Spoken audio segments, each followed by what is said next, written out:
and welcome to a new episode of From the Honeycomb, a podcast that creates a spark of positive energy. Here we discuss all things architecture and design, to travel, exploring Vastu Shastra with a modern approach, and I connect with other like-minded women to share their story. I am your host, Katerina Buryanova, and welcome to From the Honeycomb. Today we are going to learn all about pineapples.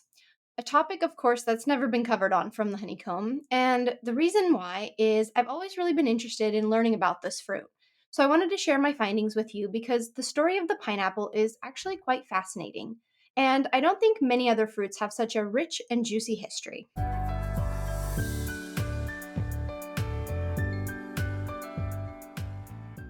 Now, before we begin learning all about the pineapple, let's take a moment to ground down and think of something that we are grateful for in this present moment, whatever it may be, whatever has brought you a sense of gratitude. This allows us to kind of start the episode on a positive note. And for me, what I am grateful for is this past week, I got a chance to go skiing for the day up in Big Bear, California. And it was just really nice to be able to have the flexibility to go up in the middle of the week. I had some vacation time and I asked my stepdad to come up with me. And we had a really just great time skiing. There wasn't really anybody there. Of course, middle of the week, it was freezing cold. It was like 21 Fahrenheit. So I think it's like below zero, super cold, icy, windy, but we had a great time just skiing. And I was kind of sad because I wasn't sure if I would get onto the slopes this year. But we got a huge storm coming in and lots of snow was dumped and we had a really great time. I also drove it in chains. So we had to put chains on our tires so I did that for the first time, but it was just such a fun, great day. And I love skiing. I really wish I had more opportunities to ski more, but it was a really nice day and I'm super grateful that we were able to have it.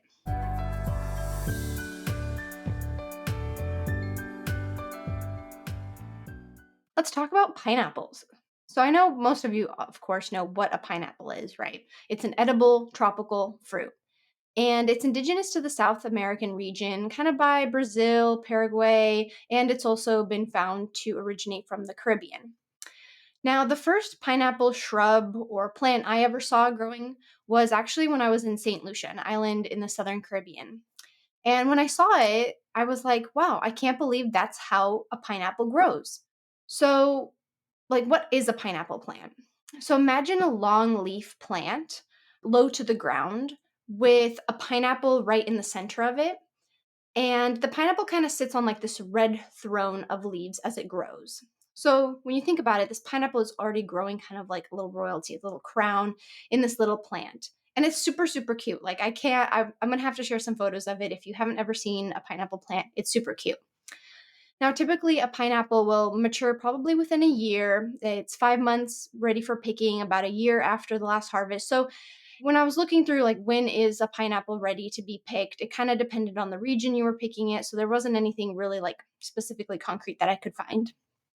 Now, in the wild, pineapples are pollinated primarily by hummingbirds, while some pineapples can be foraged and actually pollinated by bats, which I thought was pretty cool. Now, in Hawaii, where a lot of us, when we think about pineapples, we think about Hawaii, especially those of us living in the United States.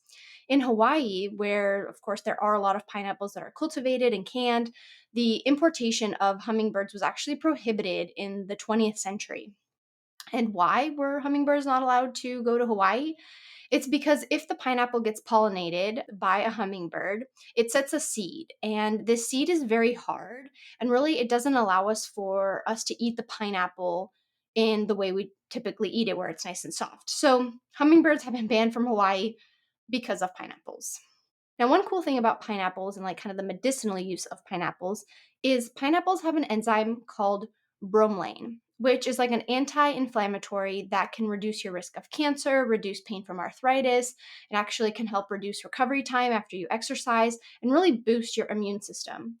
And one thing I learned that had never known is you can actually use pineapple to tenderize meat.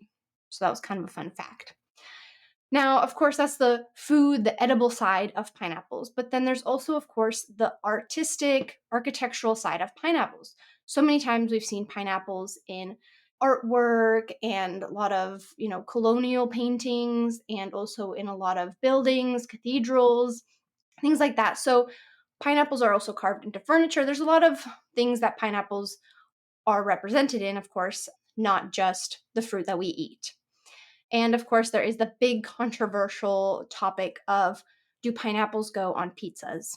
And it was actually, I was curious where it originated from, because of course, when you order a pizza, you can get it Hawaiian style, which is ham and pineapple, which actually is my favorite kind of pizza topping.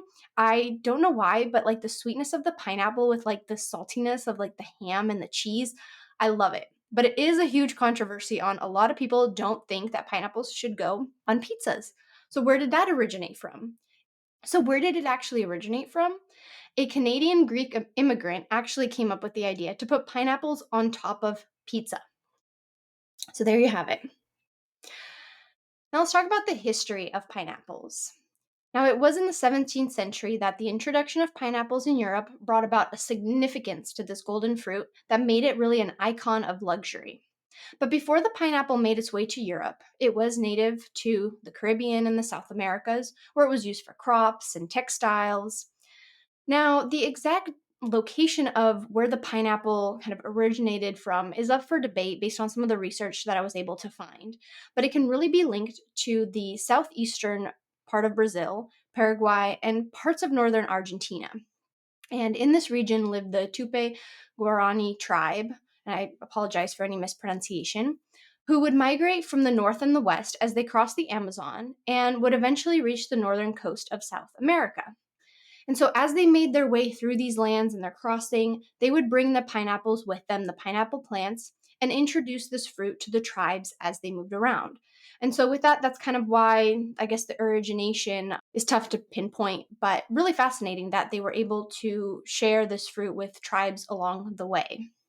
Now, for the Tupi tribe, the pineapple was really an integral part of their daily life. They would use it for, of course, medicines. One research I found said they would even use it to make wine, which I thought was pretty cool. And they would bring the pineapples as they were traveling to also craft like poison arrows from their leaves and the skin. And in their culture, it was also considered a symbol of fertility and prosperity. Now, here we enter the European colonizers, and this is where a lot of the information I was able to find kind of starts off. So, on Columbus's second journey in 1496 is when he was first introduced to the fruit. Now, of course, the name of the pineapple varied at different times, depending on the culture and who you were talking to. For the Europeans, they called it the Pina de Indes, which is the pine of the Indians, since it kind of resembled like a pine cone shape, but it was mostly referred to as ananas by the South American Tupi language. And for them, ananas meant excellent fruit. Now, the funny thing is, now in Czech and German, I know the word for pineapple is ananas. And really, the only language that uses the word pineapple is English. Now, because the pineapple requires tropical weather to be able for it to be sustainable, for it to grow, it was really hard for Europeans to grow it in Europe. So many European colonizers really, would take pineapples from this part of the world and grow it in their colonies. They brought it all the way through the Caribbean, parts of Africa, Southeast Asia. Of course, the Spanish brought it to the Philippines. I mean, when you think about it, there's pineapples now that are grown all over the world. But really, it's interesting to find out that the pineapple didn't originate from Hawaii or from the Philippines or Madagascar or parts of Africa, northern parts of the Caribbean. It really is from South America, which is something I was really interested in finding out. So that's kind of why, yeah, the pineapple traveled all over the world. All of these European countries wanted to grow it for themselves, so then they would take it to the colonies that they owned and would build it there. Now, one fun fact about pineapple is eating pineapple actually prevents scurvy. Now, scurvy is a condition when you have a lack of fruits and veggies, also vitamin C, which would happen to a lot of sailors while they were traveling around the world because they didn't have that abundance of fruits and veggies to eat while they were out at sea. And one thing I found, which I guess is pretty interesting, is when you mix pineapple juice with sand, it's actually a great cleaning agent for boats. So I guess you could eat pineapple to prevent scurvy and also clean your boat with it. Now, as I mentioned, Europeans weren't able to grow pineapples in Europe and only overseas. So pineapple became a symbol of wealth in Europe. It meant you had a connection to a foreign land. Now, which is really interesting to find, is at one point you could buy a pineapple in England for what is considered today £5,000. So that's crazy how expensive it is, because now I'm not quite sure exactly how much a pineapple costs, but £5,000 is a lot. And £5,000 is equivalent to almost 6,000 US dollars, which is crazy. And today, I think pineapples, I mean, I don't know about for us at the grocery store, probably an organic pineapple costs a couple dollars, $4 or $5. So it's amazing to think that, oh my gosh, a pineapple back then could cost so much, which is actually, you could even actually rent a pineapple. So let's say you were having an event and you wanted to show a symbol of wealth, but you couldn't actually buy the pineapple, you could rent it. Some people would actually even rent it to carry it with themselves as they took a walk along the promenade to just show that symbol of wealth. So you were actually able to even rent pineapples, which is wild. Now, of course, pineapple was seen as a sign of royalty. It's the king of fruits because it has a crown. It sits on top of a crown as it's growing. As I mentioned, while it's growing, it's sitting on these red leaves. You have the pineapple, and then the pineapple leaves at the top give it that crown. Now, in North America, the pineapple was also seen as a sign of wealth. So we've talked about Europe. All of the colonies had their connection to pineapples. In North America, it was a little cheaper, of course, to have pineapples because of, North America is closer to the Caribbean and South America. But in America, it was still seen as a symbol of wealth and travel and hospitality.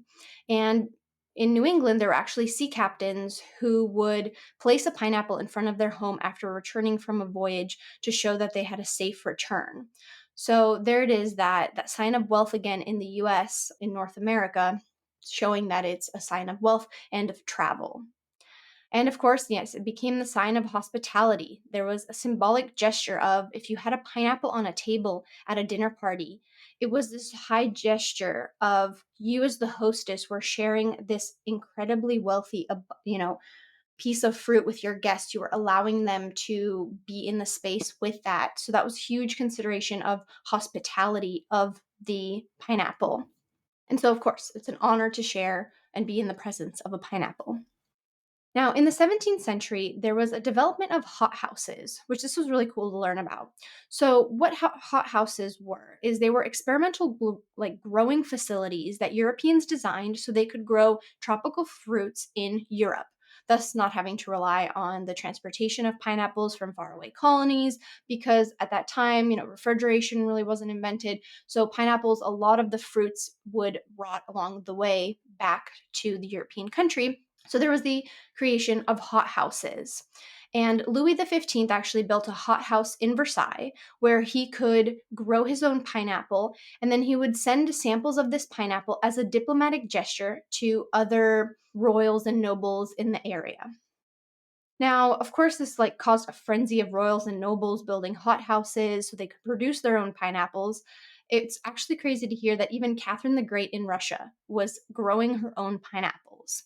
So you can see there it was a real sign of wealth and prestige if you had the pineapple, which I don't know if I can think of any other fruit that has such a high symbol of this, almost like it's like a currency of wealth, and just to show it's a very elitist kind of form of fruit. Now, for those of you who live in the US, of course, when you think of pineapples, you may think of Hawaii. But it wasn't really until 1813 that Hawaii was introduced to the pineapple, when a Spanish advisor to King Kamehameha planted a pineapple.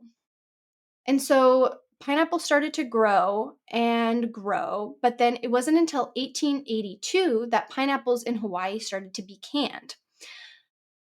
But there was still that struggle to keep the pineapple fresh. And so a lot of the colonies that had pineapples growing, of course, saw kind of a competition with sugarcane, such as Hawaii. Hawaii was growing sugarcane. The issue with pineapple is the pineapple would spoil. And so, although pineapples were growing abundantly in Hawaii, they weren't able to be exported because they were still figuring out how to export pineapples without letting them spoil. So that's when canning happened. And actually, it was also in 1855. A lot of canning of pineapples would happen in Baltimore, in Maryland, in the North, in New England area. And there they would get pineapples from Cuba and the Bahamas.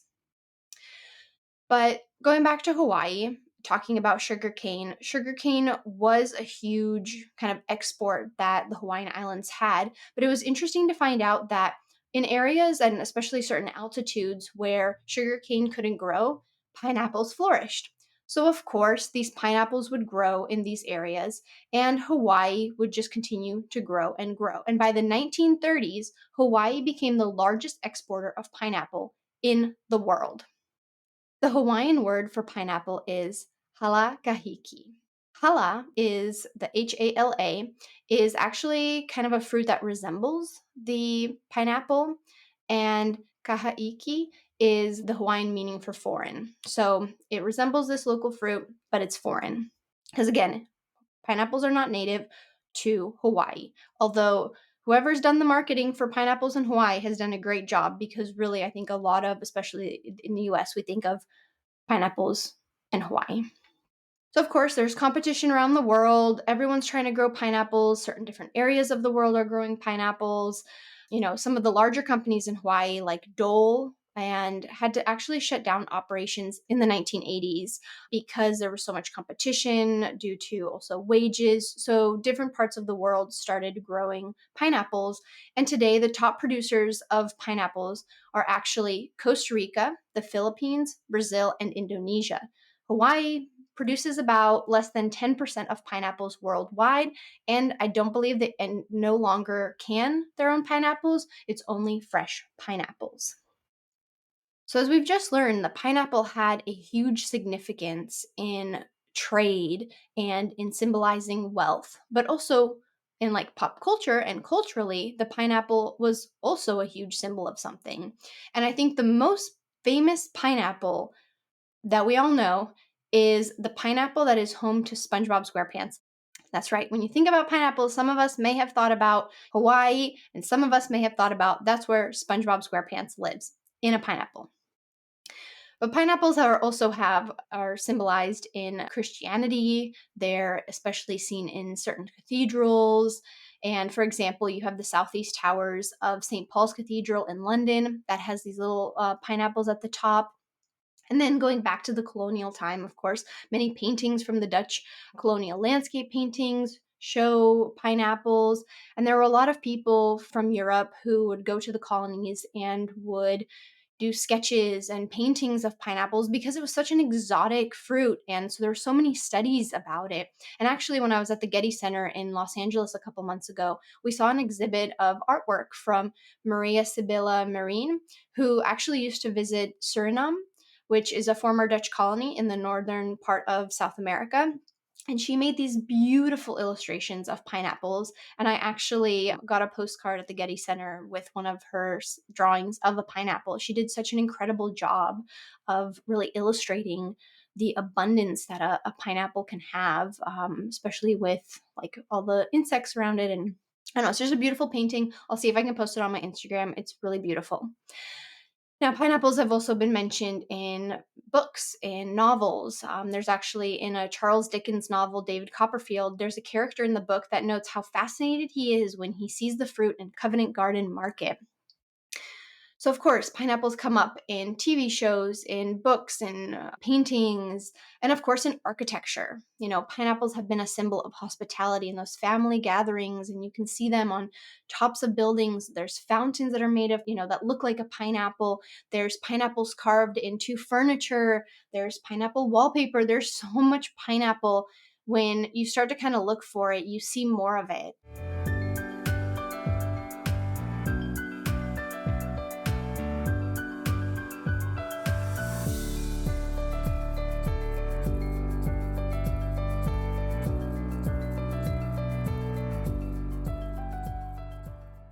Well, there you have it, a quick history of pineapples. Hopefully, you have learned something new, and next time you sit down to snack on a pineapple, you can say you know a little bit more about it.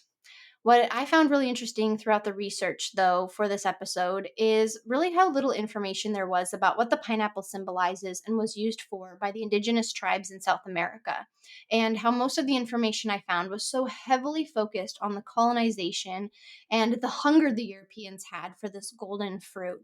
And I think that's why it just makes it such an interesting and unique fruit more than other fruits, because it just has this this history that, of course, isn't always picture perfect, but it does have such a deep history, and it symbolizes something else for so many different people, but it still has overall that sign of just wealth and luxury, and it's a really pretty fruit to look at and eat. So I hope you guys all enjoyed this episode. It was kind of fun to put together. It was a little different than usual, but yeah, it was interesting to learn about pineapples. And maybe sometime I'll do another episode on another fruit. Personally, my favorite fruit of all time is papaya. So maybe I'll do a papaya episode. I don't know. But we're kind of doing these little fun off episodes. I think it's just kind of fun to share with you guys something different. And if you like this episode, please give it a heart or thumbs up and click the follow button so you can stay up to date on the latest episodes. Follow me on Instagram at From the Honeycomb Podcast. You can also sign up for my monthly newsletter in the link provided in the show notes. Thank you so much, and see you next Friday.